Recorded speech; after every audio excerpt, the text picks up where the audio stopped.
Welcome to Ed Fluential Sports, where passion meets precision. As I'm your host, Ed, diving deep into the plays, players, and stories shaping the game. And last night we had the third season of the MLV kickoff of Major League Volleyball. First two seasons known as the Pro Volleyball Federation, but these leagues decided to come together, and a new team, the Dallas Pulse, was brought to the league. Well, they haven't played yet. I think they played tonight. I could be wrong, but the wish they would have kept the PBF banner that was formerly known as the Pro Volleyball Federation, but it is what it is, and they're known as MLV.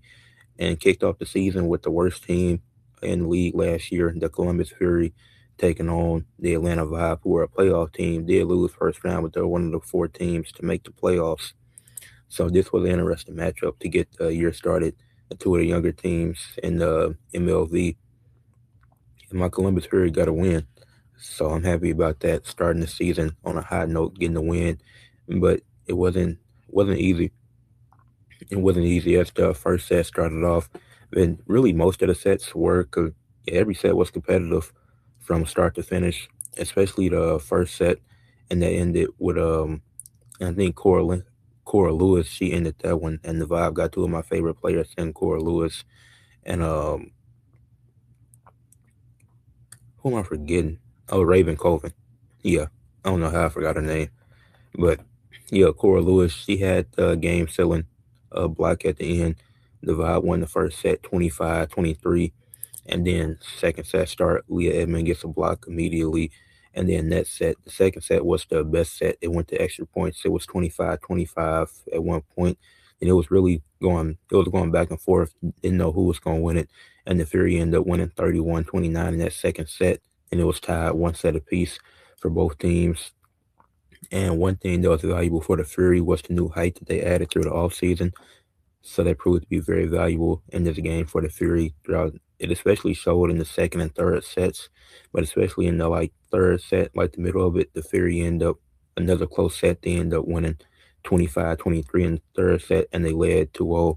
So each set had been by 2 points. Like, yeah, it's win by two, but each set so far had came down to the wire, came down to those final few plays.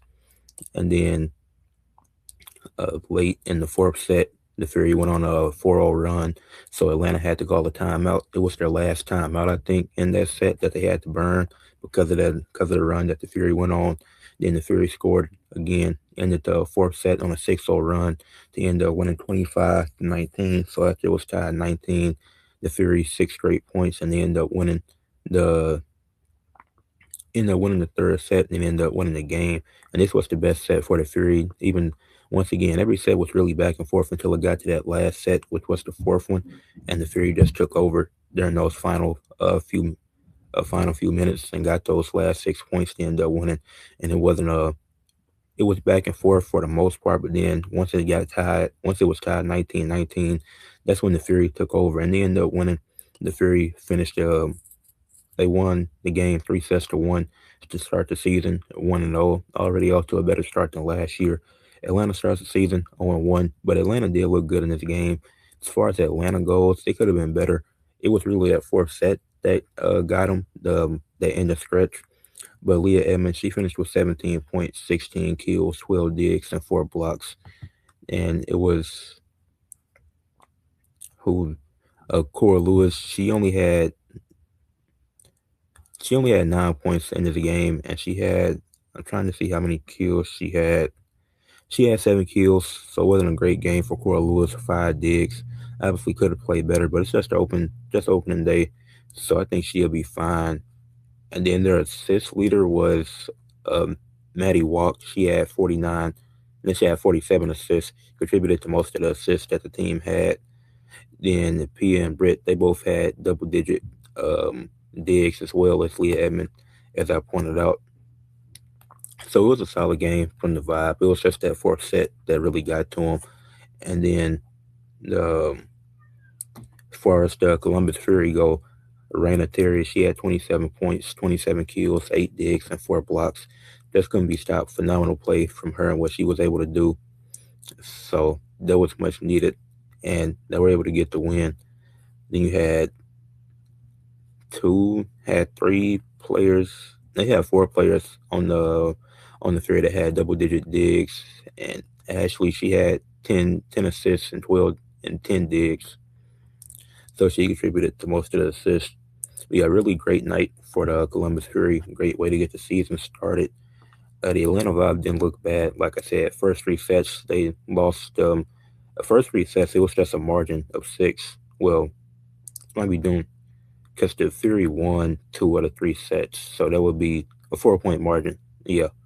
So aside from that, like it ended up as a 10 point margin, but for the most part, the Atlanta Vibe played really well.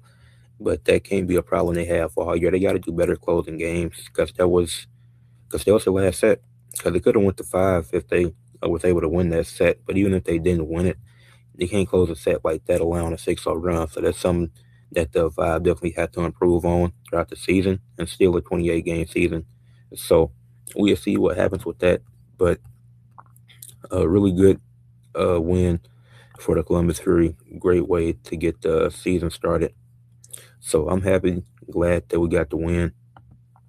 But shout out to the Atlanta Vibe. So good game. Yeah, it was entertaining. It was fun. Enjoyed it from start to finish, and expect more MLV content throughout the season, more volleyball stuff throughout the year. So yeah, with that being said, leave a like on this video, subscribe to the channel, comment your thoughts, and share for others to see.